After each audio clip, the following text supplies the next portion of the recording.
दोस्तों, साल 2025 का दूसरा चंद्र ग्रहण 7 सितंबर दिन रविवार को लगने वाला है। यह चंद्र ग्रहण भारत में साफ साफ रूप से देखा जा सकेगा, लेकिन भारत में यह कितने बजे लगेगा और इसका सूतक का समय क्या होगा, साथ ही यह चंद्र ग्रहण कब समाप्त होगा, सारी जानकारी आज की इस वीडियो में मैं आप सभी को बताने वाला हूं।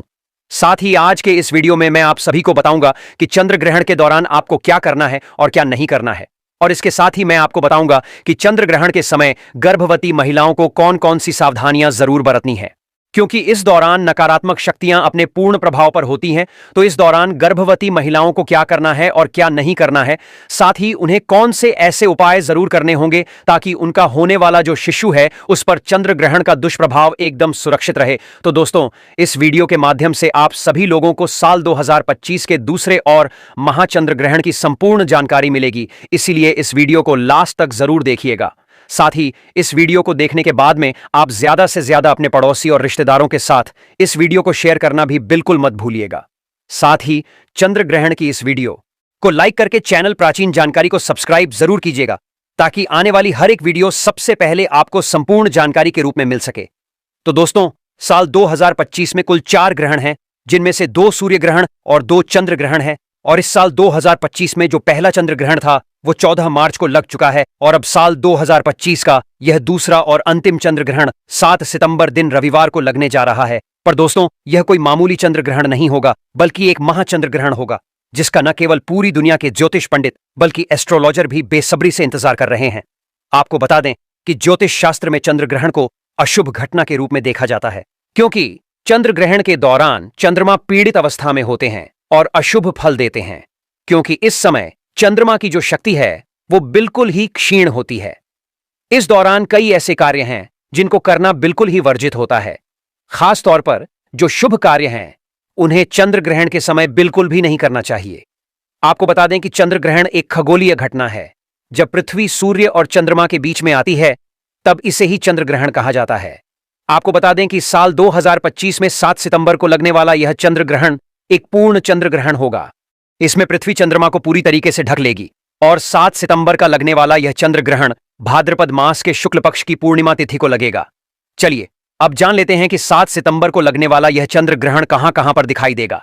तो यह चंद्र ग्रहण भारत के हर शहर से साफ साफ देखा जा सकेगा, और भारत के साथ साथ यह चंद्र ग्रहण संपूर्ण एशिया, ऑस्ट्रेलिया, यूरोप, न्यूजीलैंड, पश्चिम और उत्तरी अमेरिका, दक्षिणी अमेरिका और अफ्रीका के पूर्वी क्षेत्रों में दिखाई देगा। और अब बात कर लेते हैं इस चंद्र ग्रहण के समय की। तो दोस्तों, भारतीय समय के अनुसार इस चंद्र ग्रहण की शुरुआत 7 सितंबर 2025 की रात 9:58 पर हो जाएगी, और इस चंद्र ग्रहण की समाप्ति मध्य रात्रि उपरांत यानी कि देर रात 1:26 पर होगी। इस चंद्र ग्रहण की कुल अवधि लगभग 3 घंटे 28 तक रहेगी। और बात कर लें इस चंद्र ग्रहण के सूतक काल की, तो देखिए, जब सूर्य ग्रहण लगता है तो उसका जो सूतक काल होता है वो 12 घंटे पहले से मान्य होता है, लेकिन चंद्र ग्रहण में सूतक काल 9 घंटे पहले से ही मान्य होता है। और क्योंकि यह चंद्र ग्रहण भारत में दिख रहा है, इसलिए भारत में भी इस चंद्र ग्रहण का सूतक काल बिल्कुल ही मान्य होगा। इस बात का आप थोड़ा सा ध्यान रखिएगा।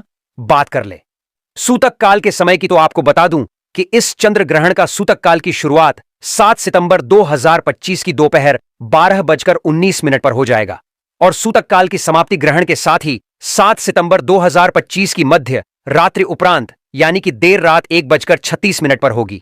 इसलिए दोस्तों, इस बात का खास रूप से ध्यान रखिएगा कि भारत में सूतक काल और ग्रहण के सारे नियम मान्य होंगे।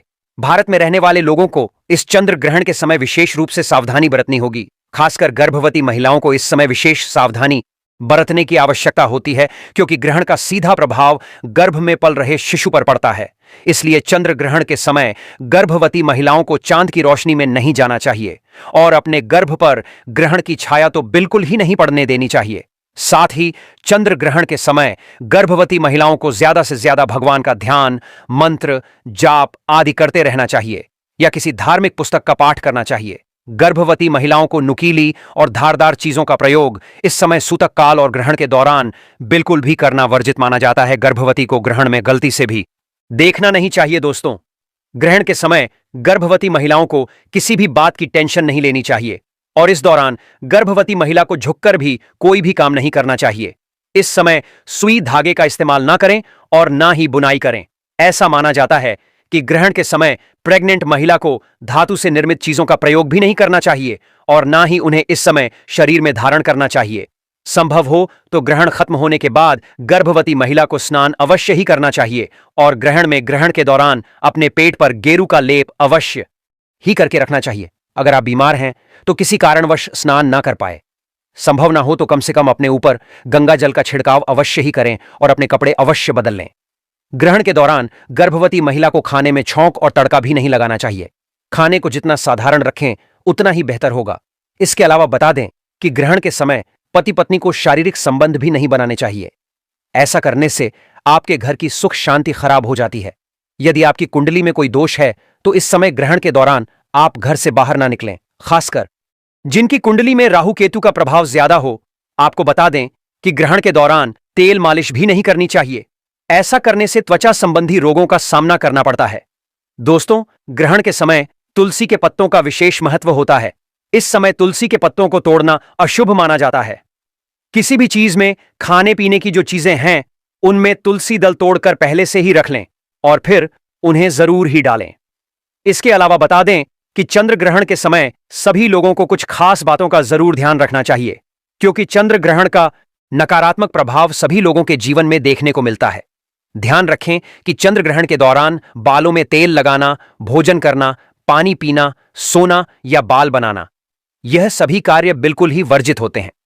इस दौरान कपड़े धोना, बर्तन धोना, खाना बनाना या फिर ताला खोलना और दंत मंजन करने की भी मनाही की जाती है।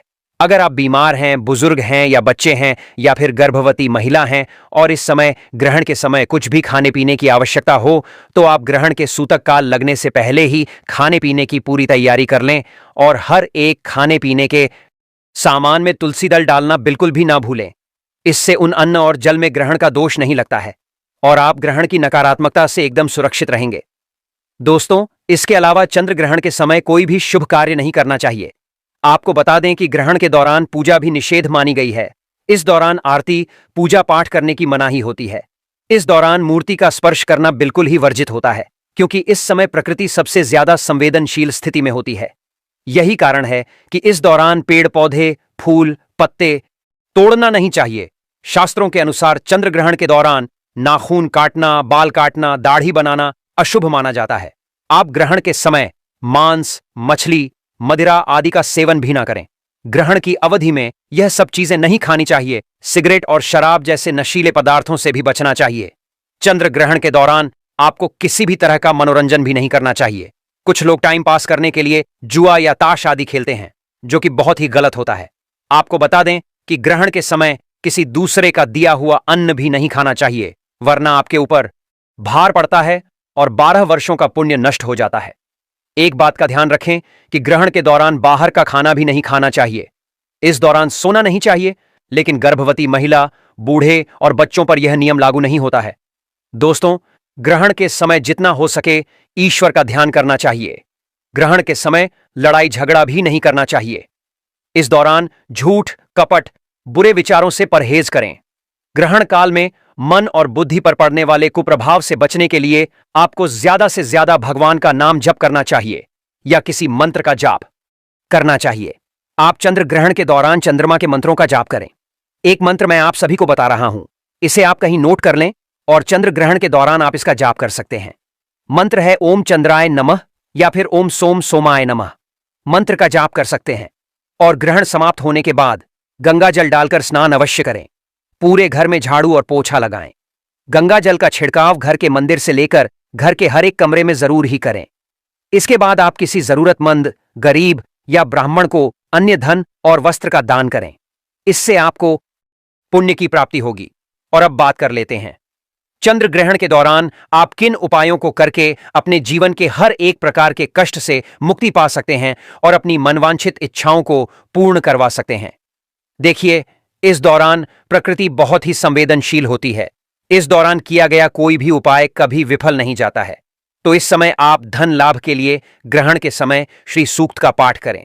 इससे धन के कई तरीके से लाभ होते हैं और पैसे रुपए से जुड़े हुए जितने भी ब्लॉकेज आपके जीवन में आपकी कुंडली में लगे हुए हैं वह अपने आप ही खुल जाते हैं। सुख समृद्धि के लिए ग्रहण के समाप्त होने के बाद गाय माता को गुड़ और रोटी अवश्य ही खिलाएं। इससे घर में सुख समृद्धि की प्राप्ति होती है। नजर दोष से मुक्ति पाने के लिए ग्रहण के बाद काले तिल और सरसों के तेल का दीपक पीपल वृक्ष के नीचे जरूर जलाएं। इससे नजर दोष की समस्या से आपको मुक्ति मिलती है। चंद्रमा के दोष, कुंडली में मांगलिक दोष हो या फिर चंद्र दोष हो, तो इसके निवारण हेतु ग्रहण के समय चंद्र मंत्र का जाप करें और चांदी के बर्तन में दूध भरकर शिवलिंग पर अर्पित कीजिए। इससे चंद्र दोष बिल्कुल ही समाप्त हो जाएगा। स्वास्थ्य लाभ हेतु अगर घर परिवार में कोई बहुत ज्यादा बीमार रहता है तो ग्रहण समाप्त होने के बाद स्नान कर गंगा जल छिड़कें और भगवान विष्णु का ध्यान करें। नौकरी और व्यापार में वृद्धि के लिए या सरकारी नौकरी की प्राप्ति के लिए या फिर कोई दूसरी नौकरी में अगर प्रमोशन चाहिए, अगर आप तरक्की करना चाहते हैं, तो ऐसे में चंद्र ग्रहण की समाप्ति के बाद तुलसी माता के पास में आप एक शुद्ध घी का दीपक जलाएं और साथ ही में वहीं पर अक्षत और रोली जरूर ही रख दें। इससे आपके नौकरी और व्यापार में जो भी दुविधाएं आ रही हैं, विपत्ति आ रही है, वह बिल्कुल ही दूर हो जाएगी। तो दोस्तों, अब बात कर लेते हैं उन भाग्यशाली राशियों की जिनका जीवन इस चंद्र ग्रहण के बाद पूरी तरह से बदलने जा रहा है। इस चंद्र ग्रहण पर 9 के 9 ग्रह अपनी राशि में परिवर्तन करेंगे, जिसका प्रत्यक्ष और अप्रत्यक्ष प्रभाव 12 की 12 राशियों पर पड़ेगा। यानी कि चंद्रदेव की कृपा से यह 12 राशि वाले इस चंद्र ग्रहण के बाद करोड़पति बनने वाले हैं। सबसे पहली भाग्यशाली राशि है धनु राशि। अगर आप धनु राशि के हैं और लंबे समय से बीमार चल रहे थे, तो इस चंद्र ग्रहण के बाद आपके स्वास्थ्य में सुधार आना शुरू हो जाएगा। लंबे समय से अगर आप अपने दुर्भाग्य की वजह से परेशान थे, आपका दुर्भाग्य आपसे दूर हो जाएगा। करियर कारोबार में आपको उन्नति देखने को मिलेगी। इस चंद्र ग्रहण के बाद धनु राशि वाले के शादी के योग बन रहे हैं। आपकी मनचाही शादी इस चंद्र ग्रहण के बाद हो सकती है। आपके जीवन में अनेक प्रकार के ऐसे रास्ते खुलने जा रहे हैं जहां से आपको मुनाफा होगा। अगर आप व्यापारी हैं, तो आपके व्यापार में अब आपको काफी ज्यादा फायदा आने वाले समय में देखने को मिल सकता है। अगली खुशनसीब राशि है मकर राशि। अगर आप मकर राशि के हैं और लंबे समय से नौकरी की तैयारी कर रहे थे, आपकी नौकरी लग जाएगी। आपका बंद पड़ा व्यापार चल पड़ेगा। आपके नवग्रह आपका साथ देना शुरू कर देंगे।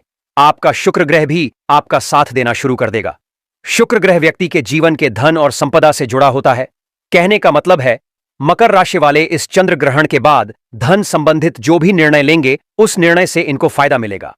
आपके जीवन में अनेक प्रकार ऐसे रास्ते खुलने जा रहे हैं जहां से आपको धन की प्राप्ति होगी और आप अपना कहीं भी धन का निवेश करेंगे, उस निवेश से आपको फायदा होगा।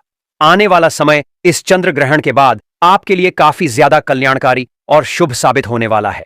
अगली खुशनसीब रहती है मेष राशि। अगर आप मेष राशि के हैं और लंबे समय से नौकरी की तैयारी कर रहे थे, तो आपकी नौकरी लग जाएगी। अगर आप नौकरी कर रहे थे, तो आपका प्रमोशन हो जाएगा। प्रॉपर्टी और वाहन खरीदने के आपके योग बन रहे हैं। अगर आप विद्यार्थी हैं, तो यह साल काफी अच्छा आपके लिए साबित होने वाला है। मेष राशि वाले लंबे समय से कई सारी दुविधाओं में फंसे हुए थे, लेकिन अब आपकी हर दुविधा अपने आप धीरे धीरे खत्म होना शुरू हो जाएगी। चंद्रदेव की कृपा से आपकी कुंडली में चंद्र ग्रह की स्थिति अच्छी होने की वजह से आपके जीवन में काफी अच्छा समय आने वाला है। अब आने वाले समय में आपको अनेक प्रकार की सफलताएं प्राप्त हो सकती हैं। अगली खुशनसीब राशि है कन्या राशि। अगर आप कन्या राशि के हैं, तो आपके विदेशी यात्रा पर जाने के योग बन रहे हैं। आपको राजनीतिक लाभ होगा। आपका बंद पड़ा व्यापार चल पड़ेगा। आपके विरोधी, आपके दुश्मन आपके सामने घुटने टेक देंगे। करियर कारोबार में आपको उन्नति देखने को मिलेगी। लंबे समय से अगर आप बीमार चल रहे थे, आपकी बीमारी से आपको मुक्ति मिल जाएगी। अचानक से आपके जीवन में आपको बड़ा धन लाभ हो सकता है। अगर कन्या राशि वाले लंबे समय से विदेश में पढ़ने का सपना देख रहे थे, तो इस चंद्र ग्रहण के बाद आपका यह सपना जरूर पूरा हो जाएगा और आप विदेश में जाकर पढ़ सकते हैं एवं आपकी विदेश में अच्छी नौकरी भी लग सकती है। अगर आप तुला राशि के हैं दोस्तों, तो आपकी शादी के योग इस चंद्र ग्रहण के बाद बन रहे हैं। प्रॉपर्टी वाहन खरीदने के भी योग बन रहे हैं। आपके नवग्रह की स्थिति बहुत अच्छी हो जाएगी। आपके ऊपर शनि दोष, मंगल दोष या कैसा भी दोष है, वह इस चंद्र ग्रहण के बाद अपने आप खत्म हो जाएगा। भगवान चंद्रदेव जी की कृपा से आपकी कुंडली में चंद्रमा की स्थिति बड़ी अच्छी हो जाएगी और जिस व्यक्ति की कुंडली में चंद्रमा उच्च स्थान पर होता है, उस व्यक्ति को जीवन में अनेक प्रकार की सफलताएं और उन्नति देखने को मिलती है। आने वाले समय में तुला राशि वाले अचानक से धन की प्राप्ति कर सकते हैं। आपके पास जो धन आएगा उसमें वृद्धि होगी। अब आने वाला समय आपको कामयाबी की ओर ले जाएगा। दोस्तों, इस वीडियो को यहीं पर समाप्त करते हैं। आपसे निवेदन था,